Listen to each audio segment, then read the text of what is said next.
প্রিয় শিক্ষার্থী, বিসিএস এর মতো প্রতিযোগিতামূলক পরীক্ষায় ইংরেজিতে ভালো করতে হলে আসলে বিগত বছরের কোয়েশ্চেনের স্ট্যান্ডার্ড সম্পর্কে বুঝতে হবে, জোন সম্পর্কে বুঝতে হবে।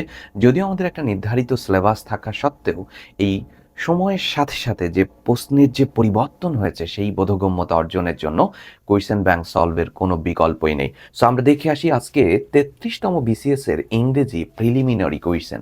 আমরা প্রথম প্রশ্ন দেখে বুঝতে পেরেছি সবগুলো অপশনের মধ্যেই প্রেপোজিশন আছে, তার মানে এই প্রশ্নটি প্রেপোজিশন থেকে এসেছে। এখন আমরা মিনিং করি, নাউরিন উইল ডিসকাস, নাউরিন আলোচনা করবে। এই যে এইখানেও কিন্তু প্রেপোজিশন হয়, যে ডিসকাসের পরে কখনো অনেকে অ্যাবাউট দিয়ে ফেলে, যে হি উইল ডিসকাস অ্যাবাউট, মানে শুনতেও ভালো শোনা যায়, বাট ডিসকাসের পরে অ্যাবাউট বসবে না। ডিসকাস মানেই কোনো কিছু সম্পর্কে আলোচনা করা, অর্থাৎ ডিসকাসের মধ্যেই অ্যাবাউট উৎস থাকে। আচ্ছা, যাই হোক, এটা আলোচ্য বিষয় ছিল না, যেহেতু লাইনের মধ্যে পেলাম আমরা আলোচনা করি। তাহলে এই ইস্যুটা সম্পর্কে আলোচনা করবে নাসিরের সাথে। এবার ফোন, এই ফোন কথাটি আসলেই আসলে আমাদের মনের মধ্যে ওভার ফোন, এমন অর্থ চলে আসে, একটা উত্তর চলে আসে। মাইকেল শোয়ানের বই আপনাদের থাকলে 4th এডিশনের মধ্যে আছে, একটু ভালো করে দেখেন, এখানে আমি রেফারেন্স দিয়েছি।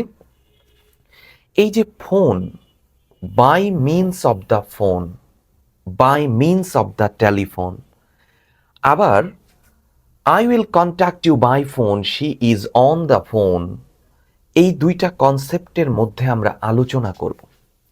আমরা যদি খুব স্বাভাবিকভাবে বলি, এই ফোনের আগে যখন আর্টিকেল দি থাকবে তখন আমরা ব্যবহার করতে পারি অন দ্য ফোন বা ওভার দ্য ফোন, তখন। কিন্তু যখন এই আর্টিকেল থাকবে না তখন এই ফোন মানে বাই মিনস অফ ফোন, ফোনের সাহায্যে, বাই ডিন্ট অফ ফোন, ফোনের সাহায্যে, এমন অর্থে বসে। সো বাই ফোন মানে by means of the telephone or by dint of the telephone. So এই যে কনসেপ্টটা আমরা পাচ্ছি, এইখানে যদি আর্টিকেল দি থাকতো তাহলেই কিন্তু আমরা ওভার বসাতাম। এখন বাই ফোন মানে ফোনের সাহায্যে সে কথা বলবে, কনসেপ্টটা ঠিক এভাবে গিয়েছে। আমরা পরের প্রশ্নে চলে আসি।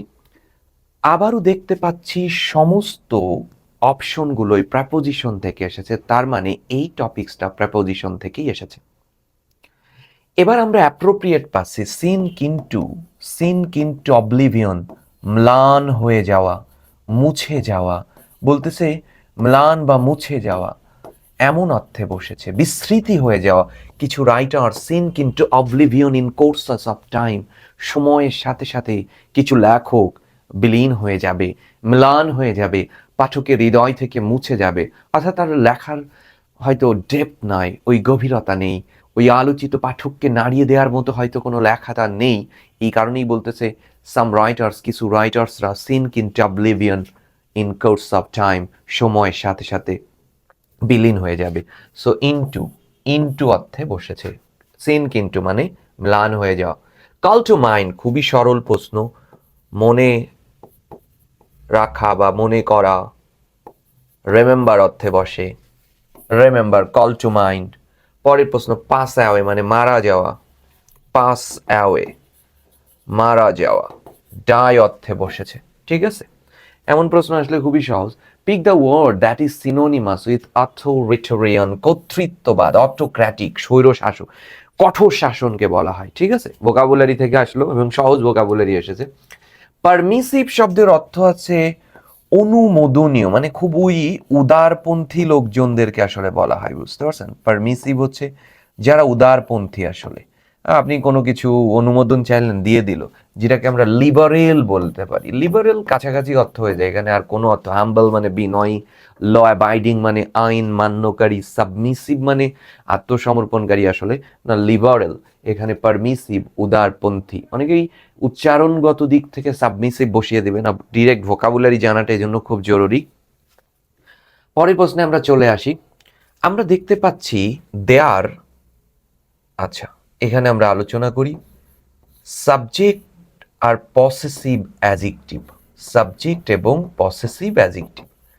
দে সাবজেক্ট হলে এর অ্যাডজেক্টিভ হবে দেয়ার, শি সাবজেক্ট এর অ্যাডজেক্টিভ হার বিতে আছে, হি সাবজেক্ট এর অ্যাডজেক্টিভ হচ্ছে হিজ, হু সাবজেক্ট এর অ্যাডজেক্টিভ হচ্ছে হুজ, পসেসিভ অ্যাডজেক্টিভ। অর্থাৎ সাবজেক্ট যা হবে আই হলে পসেসিভ হয়ে যাবে কি মাই, এটা আমরা জানি।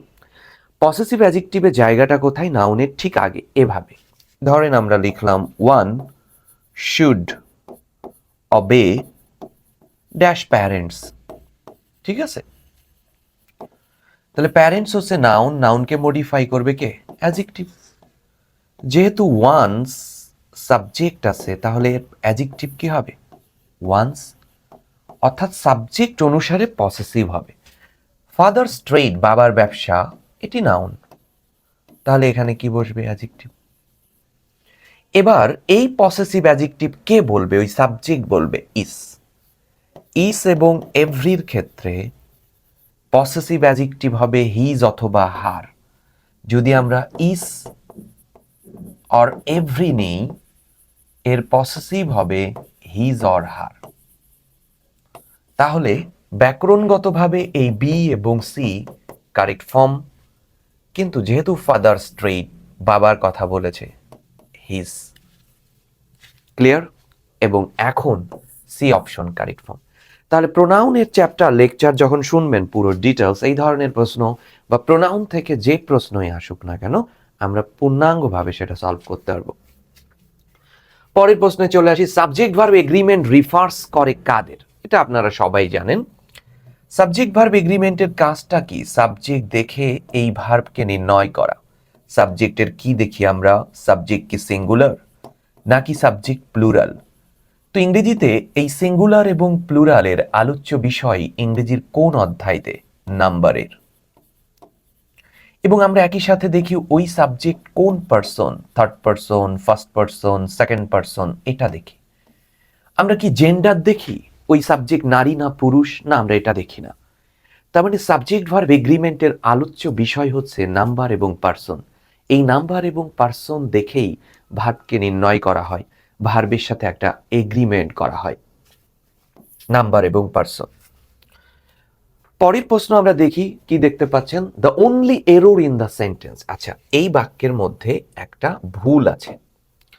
ওয়ান অফ দ্য, আচ্ছা প্রথম ওয়ান অফ দ্য দেখেই আমি সাবজেক্ট ভার্ব এগ্রিমেন্টের খুব পপুলার একটি ব্যবহার আপনারা সবাই জানেন, one of, each of, every of, every of, either of, neither of, এই ব্যবহার আপনারা সবাই জানেন। এদের পরের সাবজেক্টটি হবে প্লুরাল, ভার্ব হবে সিঙ্গুলার। তো এই সাবজেক্ট মানে নাউন অথবা প্রোনাউন, এটি প্লুরাল হবে। তো আমরা দেখি ওয়ান অফ দ্য, দারুন। এই যে নাউনটি, এইটি হবে প্লুরাল। রিকমেন্ডেশন না, রিকমেন্ডেশনস, অর্থাৎ নাউনের সাথে এস যোগ করে প্লুরাল করে দিতে হবে। এখানেই ভুল ছিল। সাবজেক্ট ভার্ব এগ্রিমেন্ট থেকে দুটো প্রশ্ন আসলো। পরের প্রশ্ন, দ্য ফ্রেঞ্চ বলতে ওই ফরাসি জনগণদেরকে বোঝাচ্ছে, দ্য ফ্রেঞ্চ পিপলকে বোঝাচ্ছে। এমন প্রশ্ন আসলে খুবই লাকি আসলে সবাই। If a person can not stop taking drugs, যদি কোনো ব্যক্তি ড্রাগ নেওয়া থেকে বিরত না রাখতে পারে, বন্ধ না করতে পারে, তখন আপনি বুঝে নেবেন হি ইজ। বিভার্বের পরে অ্যাডজেক্টিভ, এখানে সবই অ্যাডজেক্টিভ আছে, অ্যাডিক্টেড টু দেম। সহজ প্রশ্ন, বেসিক প্রশ্ন, মানে skill base. The word officials মানে কি? দাপ্তরিক ভাষাকে বলা হয়। অর্থাৎ অফিসে যে ভাষায় আপনি চায়ের দোকানে যে ভাষা ব্যবহার করবেন, অফিসে তো সেই ভাষা ব্যবহার করবেন না। এই দাপ্তরিক ভাষা অর্থাৎ ল্যাঙ্গুয়েজেস ইউজড ইন অফিসেস, অফিসে যে ভাষার অর্থাৎ দাপ্তরিক ভাষা, সেটাকে বলা হয় অফিসিয়ালস। সাকাম শব্দের অর্থ হচ্ছে বশীভূত করা, আপনি বশীভূত হয়ে যাওয়া। আমি বললাম you are succumb to temptation, আপনি লোভের দ্বারা বশীভূত হয়ে গেছেন, সাবমিট করছেন নিজেকে, আত্মসমর্পণ করে ফেলা। Yell, we are look forward to হয়, আমরা এই কনসেপ্টটা কিন্তু জানি, তাই না? With a view to, with an eye to, খুব দারুণভাবে কিন্তু এই পুরো কনসেপ্ট কিন্তু আপনারা জানেন। উইথ অ্যান আই টু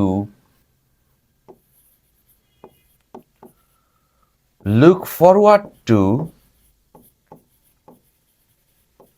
উদ্দেশ্য অর্থে বসে, এদের পরে ভার্বের কি হবে? আইএনজি ফ্রম বসে যাবে। সো লুক ফরওয়ার্ড টু বসে যাবে প্রথমে, ক্লিয়ার? এবং এদের পরে ভার্বের আইএনজি বসবে। অর্থাৎ আমরা এমন একটি অপশন পেলাম, টু এবং ভার্বের ING, look forward to receiving. পরের প্রশ্নে চলে আসি আমরা। If a parts of speech or writing breaks the theme, অর্থাৎ আপনি কোনো বক্তব্য দিচ্ছেন, এইখানে বলতেছে ব্রেক দ্য থিম, যদি কোনো বক্তব্য বা কোনো লেখা থেকে, মূল ধারা থেকে হঠাৎ বিচ্যুতি হয়ে গেছেন, আপনি সরে গেছেন, তখনই সেটাকে লিটারেচার ভাষায় বলা হয় ডিগ্রেশন। হঠাৎ আপনি জিওপলিটিক্স নিয়ে লিখতেছেন, হুট করে আপনি চলে আসলেন আঞ্চলিক রিজিওনাল পলিটিক্স নিয়ে, মূল ধারা থেকে বিচ্যুতি হয়ে যাওয়াকে ডিগ্রেশন বলা হয়। The expression take into account মানে বিবেচনা করা, কনসিডার, বিবেচনা করা, কনসিডার করা।